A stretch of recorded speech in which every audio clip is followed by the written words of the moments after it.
Kyle Klingman with Trackwrestling, going out to East Lansing, Michigan for a brand new assistant coach. Willie Miklus was at Southeast Polk in Iowa, then went to Missouri, then finished his career as a four-time All-American at Iowa State. Great to have you on, Willie. Yep, great to be here. Thanks for having me. How'd this come about, being an assistant coach at Michigan State? How'd you get this job? So Dresser actually was emailed something from Coach Chandler. It was just kind of a blank, like we're looking for a new assistant coach, and work with 74 to 97, just our bigger guys, preferably having some coaching experience, but they just, kind of sent that out to a bunch of people, and Dresser passed it along to me, and he was like, what do you think? And I was like, well, I've never been through the application process before or being interviewed for a job, so I'd kind of like to try it. And he was like, all right. So then we just kind of went from there, and it just kind of blossomed. What was it when you took the job that you liked right away? Because Michigan State, if you go way back, has a great tradition, and they're building on it right now. When you look at some of the recruits, there's a big upside right now. What did you like about the job initially? The culture, definitely the culture that's here. All the guys on the team, the first time I kind of met them, I didn't really talk much. I just kind of sat and watched. And what I was watching for was just cohesiveness and just kind of how they interacted. And you could tell all these guys are buddies. They're all best friends. They're all, really close. And that's kind of something I was looking for. And you could tell it in the staff too, the way they talked about each other and how they interacted on phone calls and things. Like there was really good give and take and just a really nice flow to it. So that was probably the biggest thing, is just the culture and the cohesiveness of everybody here. Have you taken a deep dive into the history? They won an NCAA championship in 1967, and they were the power in the Big Ten for several years. I don't know if you've dived that deep into it, but they were a great program for a while. Yeah, so I have a book it's all about the history of Michigan State wrestling, but I haven't got the chance to read it yet. I just finished up grad school, but no, they were really tough and traditionally have a really nice history of wrestling. You started your career at Missouri. When you go from Southeast Polk in Iowa to Missouri, I'm sure there's always question though, why didn't you stay in state? Why didn't you stay in state? Why did you go to Missouri? I just felt like the right place I needed to be. I remember when when we stepped on campus for the visit, I looked at my dad and I was like, Dad, I think this is it. And he just kind of nodded and he goes, yeah, I think so too.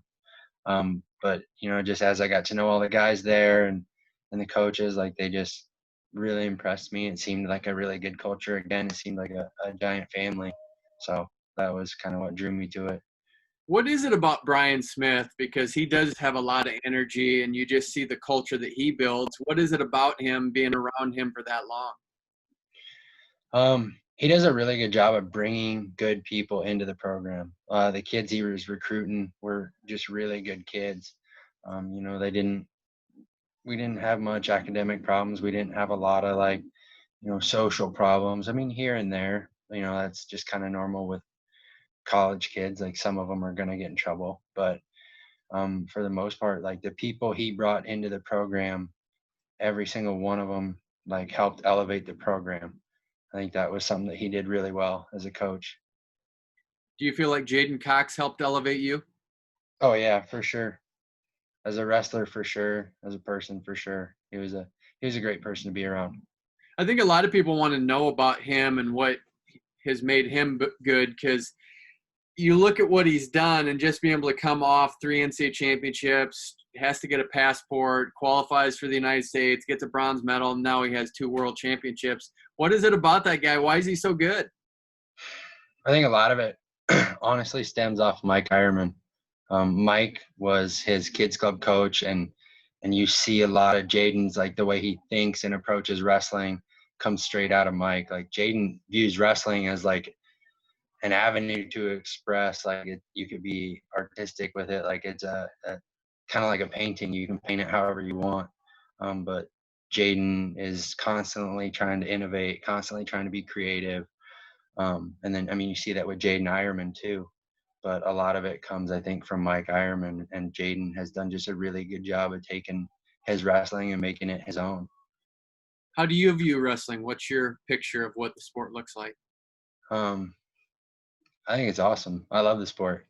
But I definitely agree that it's something like you can be creative with it. You don't have to fit inside of one box. Like you could, paint outside the lines. And at the end of the day, how is there, only one way to get something done? There's not.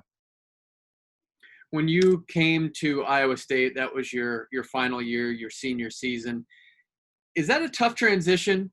And of course, you came back home, but was that a tough transition going from a coaching style to another coaching style at your last year? Um, Not really, not too much. A little bit. It was a different staff, a different team, a different. For me, it wasn't necessarily a different area because it's home, but it is in a sense a different area.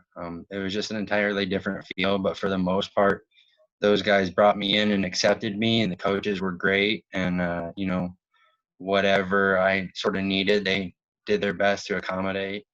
But they were really open and receptive to me and asked me questions. And they were like, what do you think of this, or what do you think of that?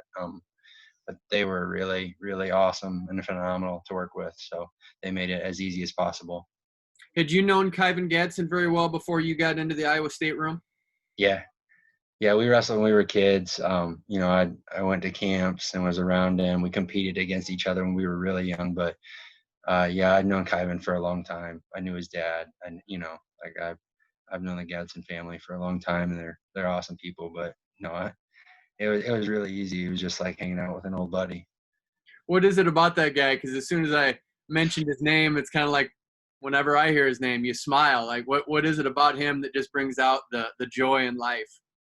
And Kaivan's always smiling. He's always having a good time, just laughing and joking around. And then like for me, Kaivan and I have a different relationship where, he lost his dad. And at the time I transferred into Iowa State, like my dad was not doing well. He was, had a terminal disease. And so Kaivan was somebody that I could kind of talk to about things. And, he understood. He was like tracking on the exact same page that I was saying things. Like he just kind of got me.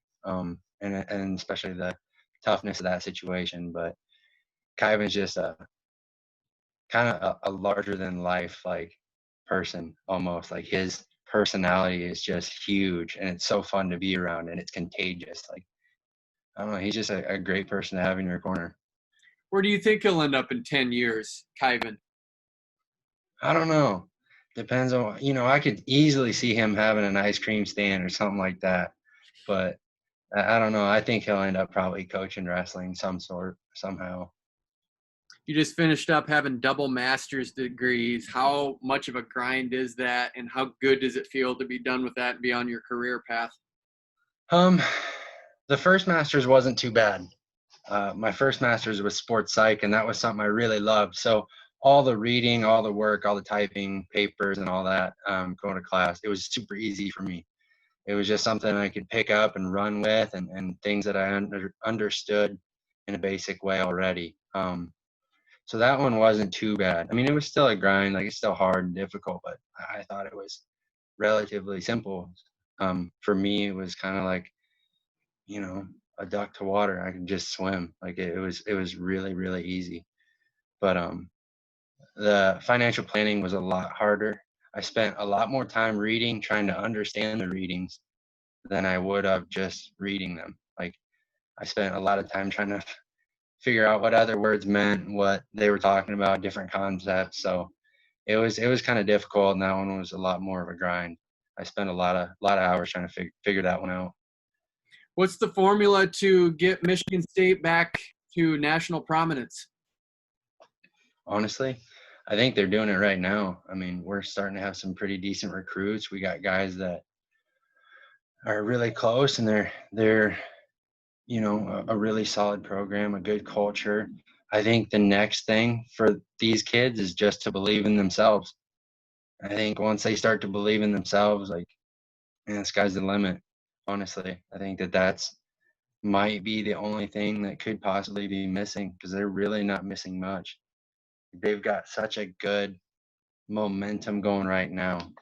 Um, Roger and Chris and Wynn from last year, and Tony, our volunteer assistant, they've all done a really good job of, getting guys to be close and having a really great culture. But I think just believing in themselves, understanding that they can do it. Why not you? What do you like about Roger? Roger, honestly, he's really easy to work for. Um, I know exactly what he expects of me. He's very clear with his, you know, expectations of me. Tells me exactly what he wants me to get done. Hey, here's why we do this. He explains the why behind a lot of stuff. And for me, that helps me understand exactly what I'm supposed to be doing. If I can understand why we're doing something or why we approach something a certain way, it helps it make more sense to me so that I can easily jump on board and help swing momentum if I can. What's it like having your wrestling career built in the state of Iowa, a state that's really known for wrestling? Do you feel like that gives you some sort of an advantage as you go around the country and develop your own skills? I don't know. I mean, it definitely, being where I was at, put me around a lot of really great people. Obviously, my high school staff, the whole staff was great with me, and I was blessed to be around an absolutely stellar high school staff. Not a lot of people get that, and all the coaches, top to bottom, um, did like they all accepted their role and did their role as best as they could.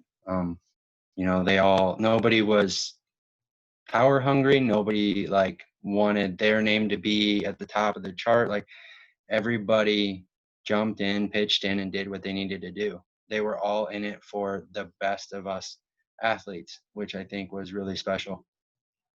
When you say something like that, that's a big statement and a powerful statement about a program.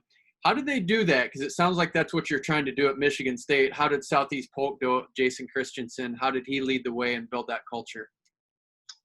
I think again, like he just picked the right people to surround himself with.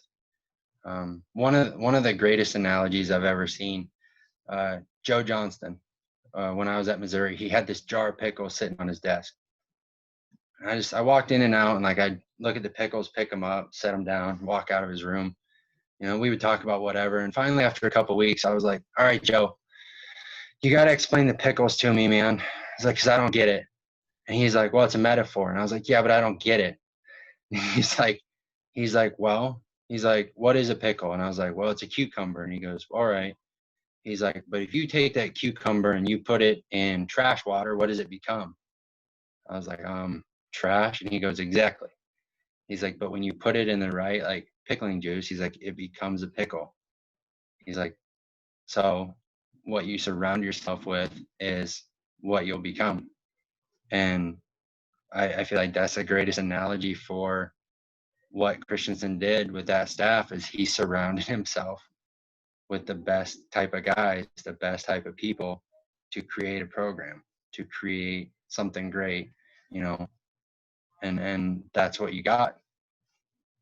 I mean, I think you have a great campaign there. You have Michigan State, pickles are green, Michigan State green, like be the pickle. Like you have some sort of a slogan here, Willie. I think so. I need to get a jar of pickles. Yeah, I think that's what your next move needs to be. I agree.